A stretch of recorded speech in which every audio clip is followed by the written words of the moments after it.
सुदामा की पत्नी ने उनसे अपने प्रिय मित्र के लिए कुछ ले जाने को कहा तो सुदामा ने बचे हुए चावलों को एक कपड़े की थैली में बांध लिया।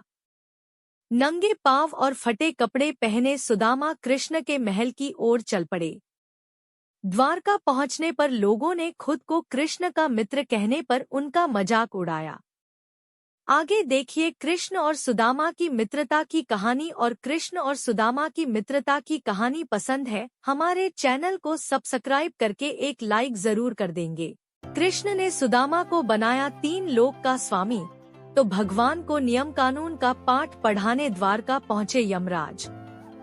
प्रेम से दिए 3 मुट्ठी चावल के बदले कृष्ण ने सुदामा को तीनों लोक का स्वामी बना दिया।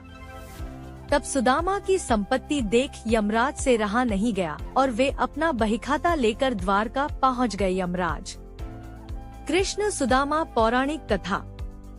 श्री कृष्ण के वैसे तो कई मित्र थे, लेकिन सुदामा और कृष्ण के मित्रता की मिसाल आज भी दी जाती है।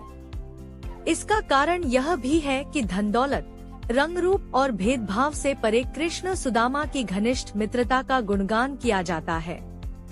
बाल्यावस्था में कृष्ण और सुदामा एक साथ एक ही गुरुकुल में शिक्षा ग्रहण करते थे, लेकिन बाद में श्री कृष्ण द्वारकाधीश बने और सुदामा को अत्यंत निर्धनता में जीवन व्यतीत करना पड़ रहा था। लेकिन श्री कृष्ण ने सुदामा को 3 मुट्ठी चावल के बदले 3 लोक का स्वामी बना दिया। सुदामा की संपत्ति देख यमराज अपना बहीखाता लेकर द्वारका पहुँचे और श्री कृष्ण को नियम कानून का पाठ पढ़ाने लगे।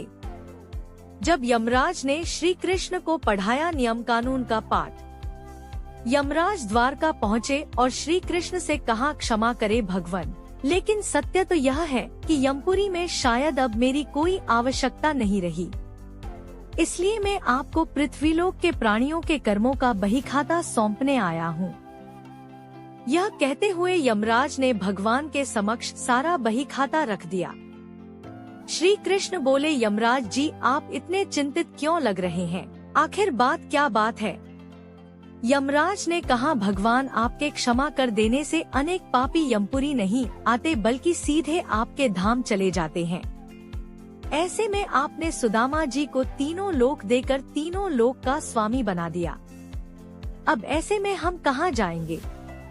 कृष्ण की लीला से श्रीक्षय से यक्षश्री बना सुदामा का भाग्य। यमराज भगवान को अपना बहीखाता दिखाते हुए कहते हैं कि सुदामा जी के भाग्य में श्रीक्षय है, लेकिन बहीखाता देख यमराज भी चकित रह जाते हैं। सुदामा के भाग्य वाले स्थान पर श्रीक्षय की जगह यक्षश्री लिखा होता है। दरअसल खुद भगवान कृष्ण अपनी लीलाओं से अक्षर को बदलकर श्रीक्षय से यक्षश्री कर देते हैं। यक्षश्री यानी कुबेर की संपत्ति। इसके बाद श्री कृष्ण यमराज से कहते हैं, यमराज जी शायद आप नहीं जानते कि सुदामा ने मुझे अपना सर्वस्व अपहरण कर दिया था। मैंने सुदामा के केवल उसी का प्रतिफल उसे दिया है।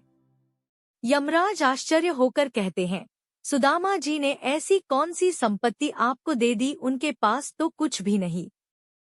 भगवान बोले, सुदामा ने अपनी कुल पूंजी के रूप में मुझे प्रेम स्वरूप चावल अर्पण किए थे, जिसे मैंने और देवी लक्ष्मी ने बड़े प्रेम से खाए।